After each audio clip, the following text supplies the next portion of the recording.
we were talking about inflation before we took the break, and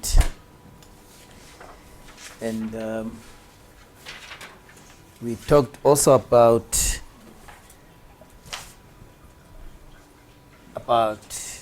the central bank being in charge of fighting inflation. So now let's discuss in detail this monetary policy. So we're saying these are measures by monetary authorities to influence the quantity of money. So to reduce that too much money part, which is the money supply, or the rate of interest with a view to achieving stable prices, price stability. Okay. So this is done through the South African Reserve Bank. Turn to page in your study guide, because now we are addressing the last question of your PMA, which talks about the role of government in the economy in terms of monetary and fiscal policy. Page 111. Sorry, I'm on a different page. 111. As well as balance of payments. So what we are looking at here is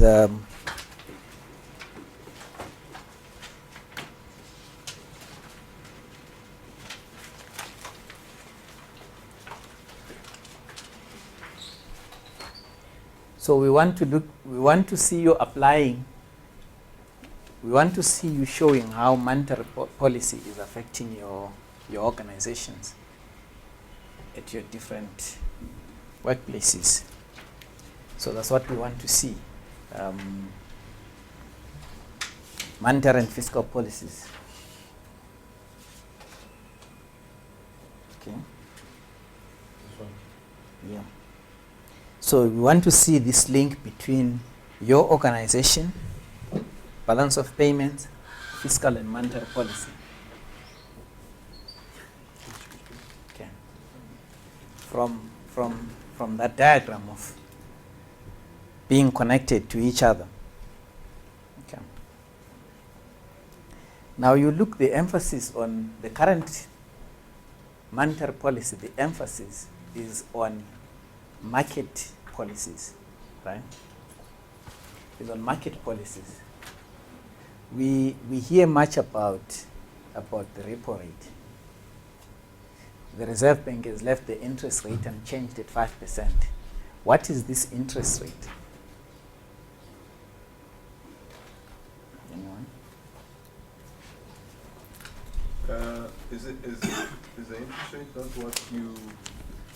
whatever you borrow or whatever you save at the bank, you would get the interest would be calculated on that rate that comes from the Reserve Bank. From the Reserve Bank. So this is the rate that the bank is borrowing other banks. So the central bank is saying we will borrow ABSA at this rate, right? Now remember, these banks will get from the Reserve Bank and then also lend to you. So that becomes a benchmark, a benchmark in terms of interest rates. So interest rates will definitely be. So the Reserve Bank is basically showing or guiding institutions to move towards a certain direction. If it increases the interest rate, then it is guiding all these other players to increase the interest rates.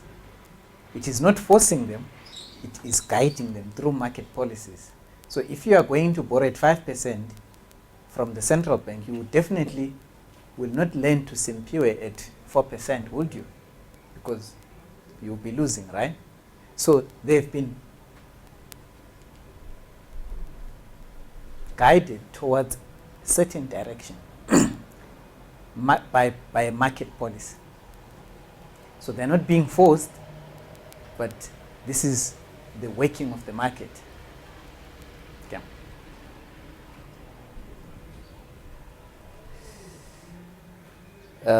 And it works through the repo rate. The repo rate is the interest rate.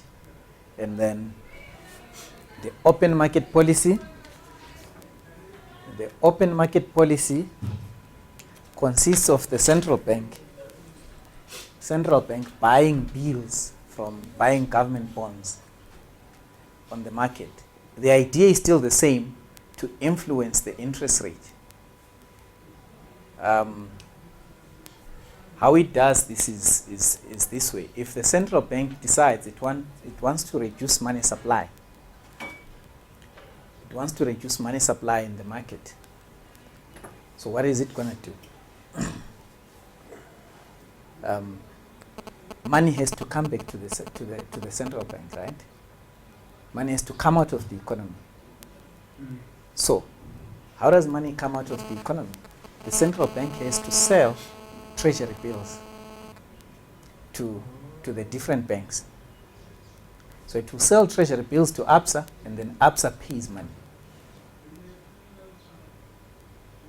You see that? So money now comes out of the system. Okay. Now, for ABSA to buy those treasury bills, it means the rate has to be good. So the central bank has to offer a good return for those treasury bills. So when it offers a good return, the rate is up. What these treasury bills, what exactly are you referring to?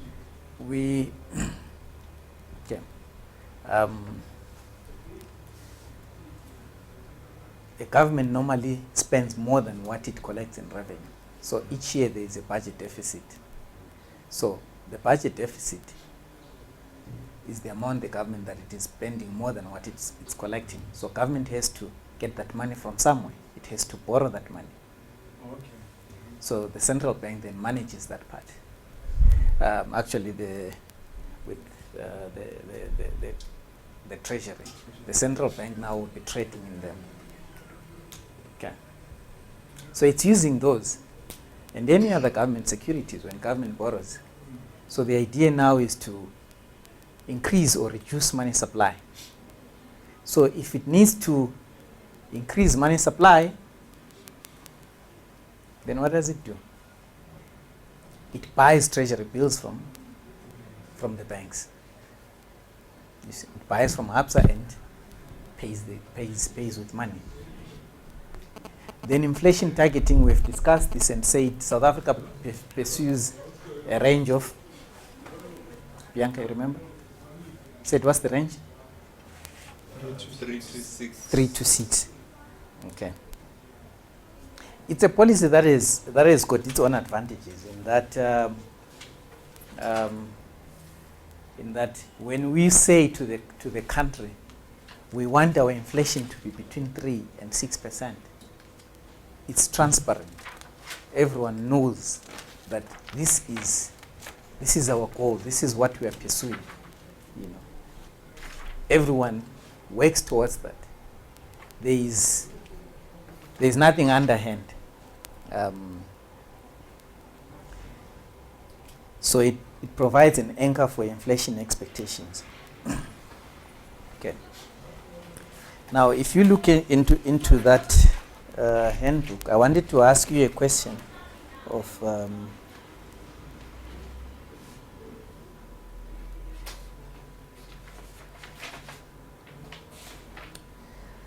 under what circumstances, okay, do you agree with the current monetary interference in the economy by the government, which is to leave interest rate at 5%? Was it a good idea? I think we've talked about it before. Yeah, I think so. Yeah. No, it's not a good idea because they don't want to create jobs. You said that they left it like that because there is a... The unemployment is high, yes. Yeah. Mm-hmm. So, but they should create... What do...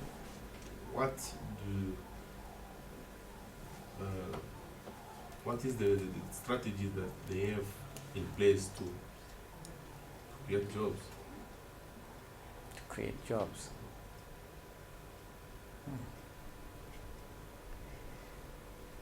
Because it's still the same, like I said before, that printing money without any regulation. Because when you prefix something like that, you say let's leave it at 5 Yeah. and not doing anything. So it's just the same as saying that let's print 300 notes of rent. You must also address the issue of supply. The too few goods part, yeah? Is that so? Yeah. Okay. We must also address that part which says too few goods. So he feels it's not, on its own it's not. But remember the monetary authorities are supposed to work with the fiscal authorities, with the other authorities in the economy. Okay.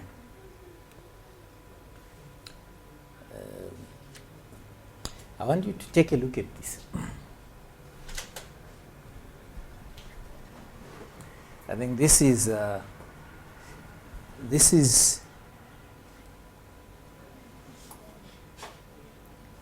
South African budget.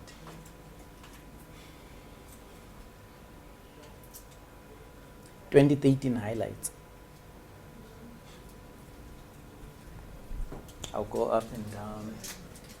Do you have it? Yeah. Okay. Now I want each one of you to look into that and write down 2 points about government spending in South Africa. What do you think is good from that and what is bad from that?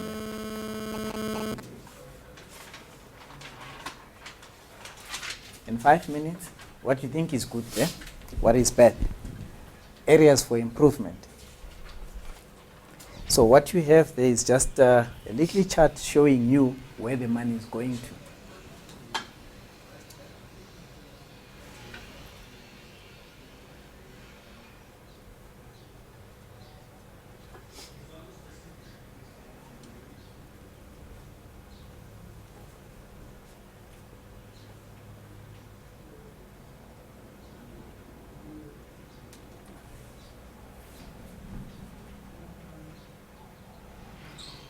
I think we have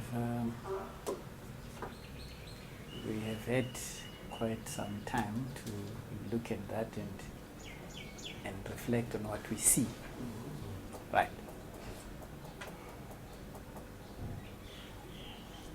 That is government. That is the 2013 budget. Government is spending 1.1 trillion rand. Is it collecting that same amount of money? Yeah. So where will the balance come from? Treasury bills. It's going to borrow, right? To borrow. It is going to borrow. You see the revenue the other side.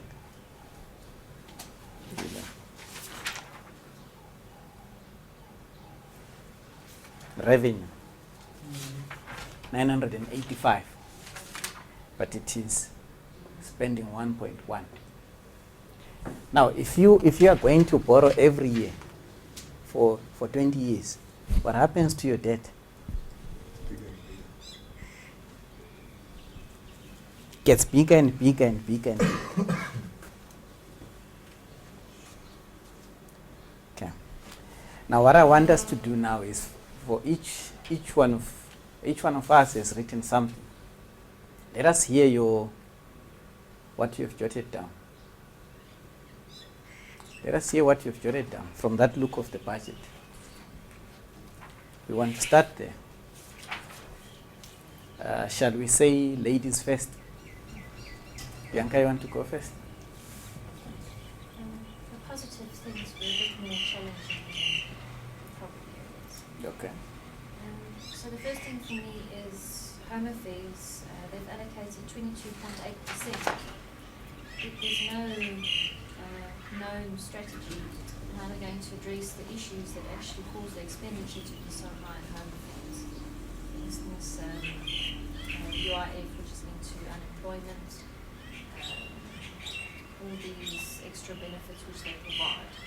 So all that money is technically coming from taxpayers. And then on the education side as well, they've allocated 10.6% to recreation and culture, yet only 7.2% to tertiary education.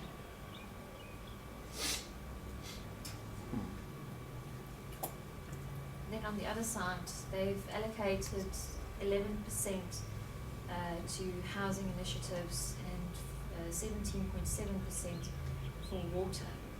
But you don't see them allocating a similar amount, for instance, for electricity and the local government and the infrastructure basically in the communities is only 7%.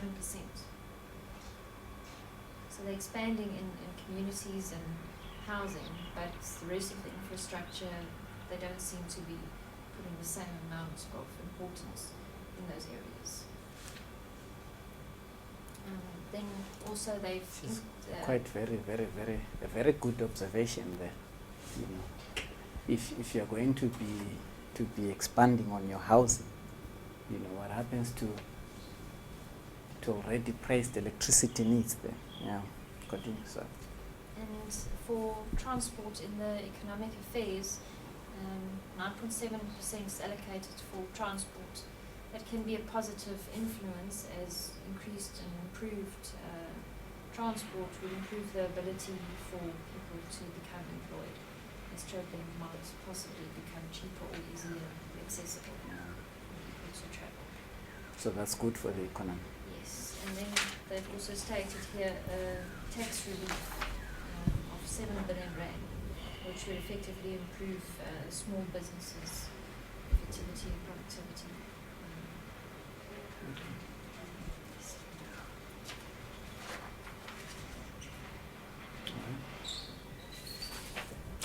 Anyone with a question for you? No.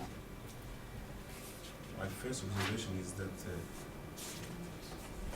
there is two sets of, or two, they split this money into two big parts. The first one goes to the social services, and the other one goes to general public services. So, and the big portion is on this side of social services, where we always receive complaints from community. So if you notice from this design, the budget is more on this side of social services, but in the reflection of what we live on day-to-day experience, so there is a little bit of contrast. So I think maybe they should maybe allocate. So in one word, the money is not really well allocated. For instance, if you check here for prisons, I saw somewhere there 17 billion, something like that. Yeah, 18 billion goes to prisons. I don't know why they should put a lot of money like that for prisons. They should give them food today and tomorrow is not. These guys, they need to eat. One plate a day. They should, yeah, they should. One plate a day. Yeah. Man, I agree with you. in a democracy, That's why you Human see. rights. human rights, my. Eh? Viva, So viva. for me, this is really the money is not really well allocated here.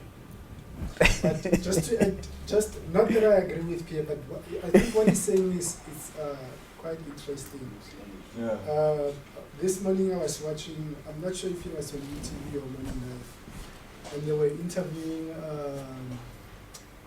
They had visited a prison in Polokwane. You know, Yeah. They were talking about the programs that they have in the prison, and so they were interviewing this prisoner, this particular guy, you know. And I mean, he's funded and supported Okay. by the government he's doing a tertiary qualification, you know. And with all due respect to human rights, you know, and yet you have, I mean, he did something that obviously led him to go to prison. But you've got law-abiding citizens, you know, young and old, you know, who are not afforded some of those, Same. in inverted commas, Yeah, you know, yeah. luxury opportunities that you get when you are in prison, you know. So it's a bit of a contrast. I don't agree with the fact that they must be given 1 meal a day, you know. But No, you can give them 1 meal a day, but I don't see why can't those guys go plant vegetables. They do. produce Uh, food for they- themselves. They must produce food for themselves, and therefore the correctional facilities shouldn't have to spend too much money to go buy food for them. So it must sustain itself. They must sustain themselves. Yeah, but they do. I once been a prison warden, so they Oh, do they plant. do. Yeah, they do plant, and also they go outside and buy. Oh, okay. Yeah. Oh. Let me show something. You see, like here, they say here HIV and AIDS. Wait, okay, HIV and AIDS. 12. 12 billion. Now for prisons, 18 billion. You see,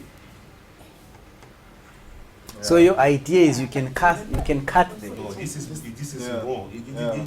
But The money is not well allocated here. Yeah. If I'm a minister of finance or what, I don't know. Yeah, finance. I won't do allocate this. that money. So it means prisoners are getting more money than people that are living with HIV. Yes, and it's And AIDS. yes, 12.8, and there is 18. Just one Interesting question. observation, In all yes. these government departments, the salaries of Executives. of government employees come from do their salaries are their salaries budgeted in the public service in public service, or each component of government, like in this case, the salaries of its employees, are they allocated within that unit of the budget? Like with correctional services, does that 17 billion rands include salaries of government correctional services employees or what? No, I think. No, I don't think they- it's about general. It Or doesn't does it come include, from- yeah. Yeah. It comes doesn't from the include, So yeah, that's from the for general. pure services for Yeah. that Yeah. for that department. Yeah, I don't think it. Then includes the 17 salaries. billion is too much. Another thing that I think. But actually, you find the jails are overcrowded. Man. They actually need more funds. No, but I Yes, think we need to. I think we They are need to deal. overcrowded. No, but I think we need to deal with why people go into the prison, than building more prisons. That's what I think. But Maybe we need to remember, look at. there's also paroles. So they give them paroles, then they go outside and they come back. Yeah, but Because those they've are messed up. but those are the issues that I'm talking about. That we maybe need to look at the reasons why we have so many people in prison. Obviously, it's crime and a whole lot of other reasons. But just going, the budget that's been allocated for of public servants in general, and well, I don't know much about director generals and so on. But in South Africa, the level of service that you get from public, from government officials, Yes.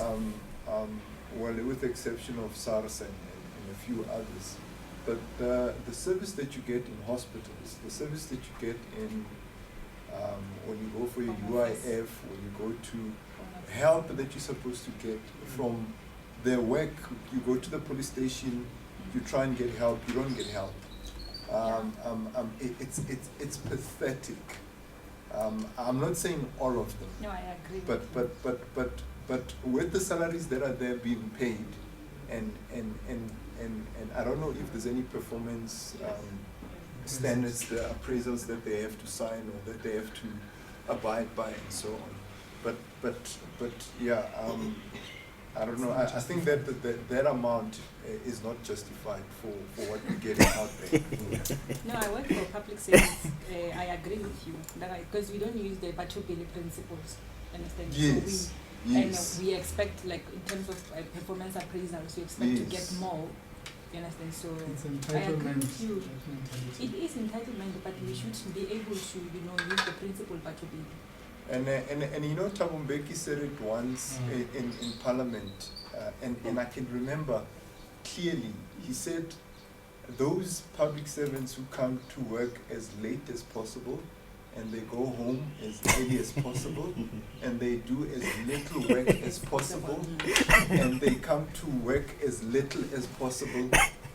And I think he was referring to those government public servants who are supposed to be there to help people, but they're not doing that. It's Um,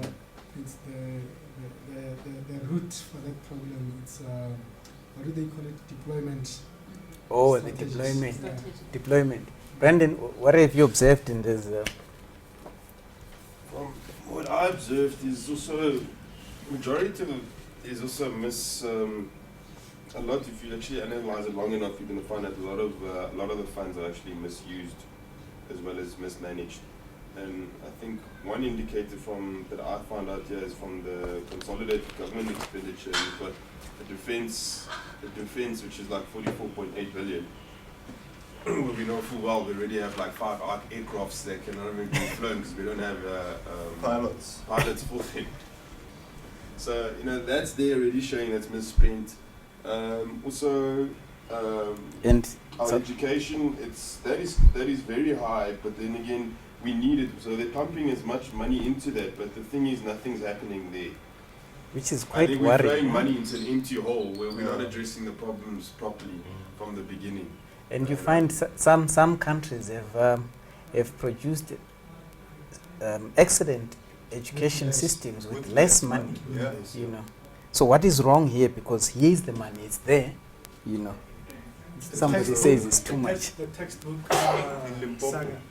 It's those type of things where looking at the budget, irrespective of how the allocation has been spread, I think the one thing that's common in all of these categories, is that unless we as South Africans, like those principles that Mary Ann is talking about for government employees, and those must go beyond government employees also. Unless we come to a point where we are saying now as a nation we want to be efficient, we want to pursue excellency, regardless of how this is spread, we will not see the return on that investment. I mean, for an example, if you're talking about defense, we're still battling with the arms deal after, and nobody,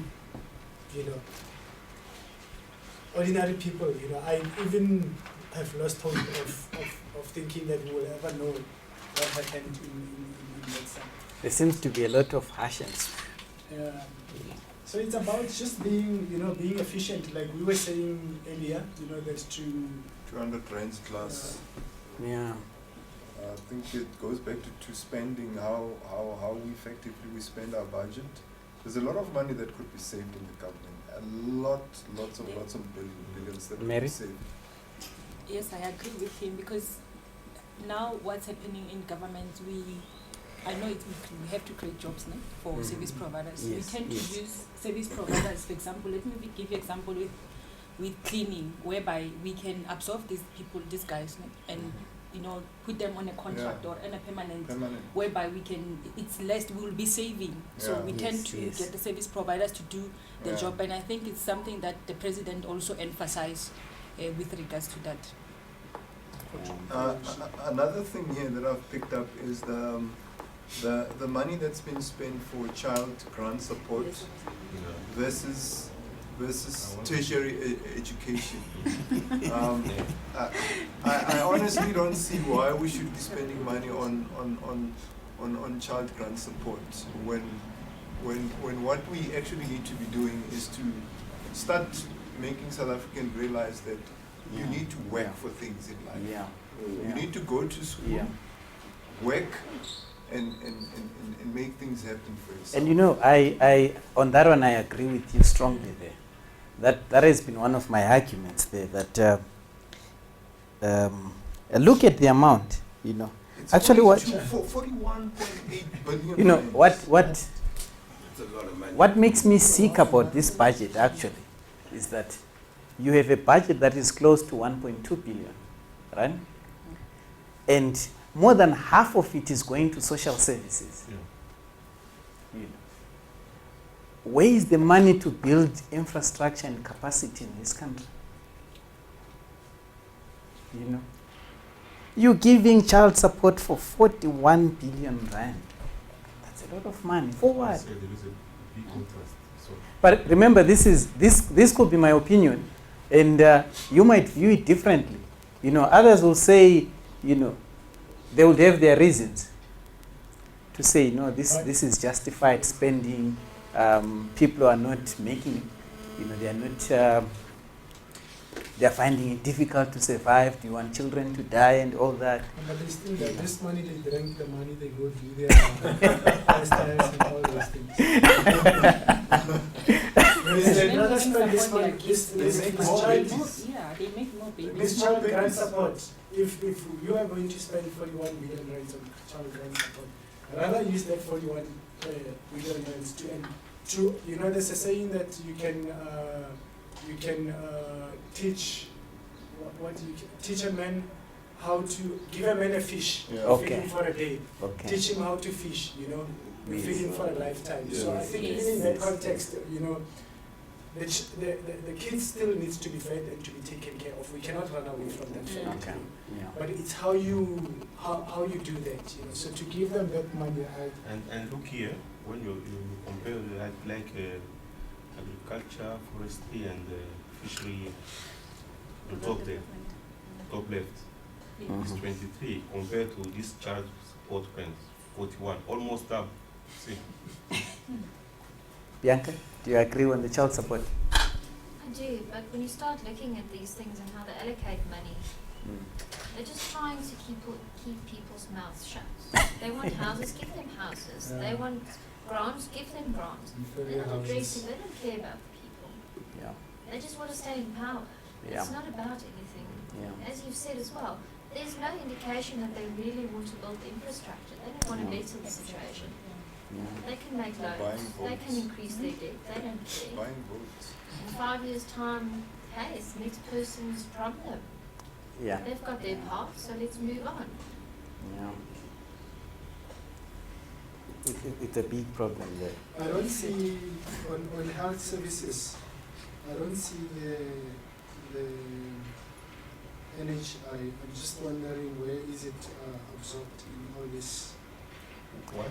NHI, National Health Insurance. Yeah.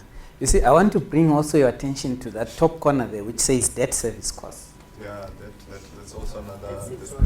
You know, Because most of the what are we debts that- doing there? You know, because we've been overspending, we've got to pay interest and service our debt. You know, look at the amount involved there. And remember, this budget How again much is also. that amount? 99.7 That's a lot of money. Remember, this budget again is also in deficit. So more money again is going to be borrowed. That You interest. see, Greece didn't wake up today with a bankrupt government. It built over time, over years, 5 years, 10 years. So now you look at South Africa and say, what has happened in terms of this debt from 94 until now? From now until the next 20 years, 30 years, what will happen? If you look even at the expenditure there, just look at the expenditure there from 2013 to 2016. This budget is not balancing. Even in 2016, it will not be balancing. Government will still be spending more. And as you're saying, I'll be out of government. There's next, it's somebody else's problem. That's how it's happening. I'm done, I'm out. Whoever comes in will find that mess. You know. So it is something else. What we'll do is we'll call it a day-to-day, but basically what this is fiscal policy, what we are seeing here. What are we seeing? Government spending, government borrowing, and government revenue. That is fiscal policy. Those three things. Government spending, government borrowing, and government taxation, because revenue is coming from tax. So those are the three things that make up fiscal policy. And this one is the responsibility of Praveen. Yes, Okay. this is the responsibility of Praveen. What we were talking about earlier on is the responsibility of geomarkers. Okay. But these two have to talk together, because you want to grow one economy, right? These two have to talk together. These two, they work together. You see. But fiscal policy rests with the treasury. Monetary policy rests with the central bank. Okay. That's the emotional issues. So I want to go over this tomorrow, and when we meet tomorrow, just briefly look at how this then impacts on your businesses.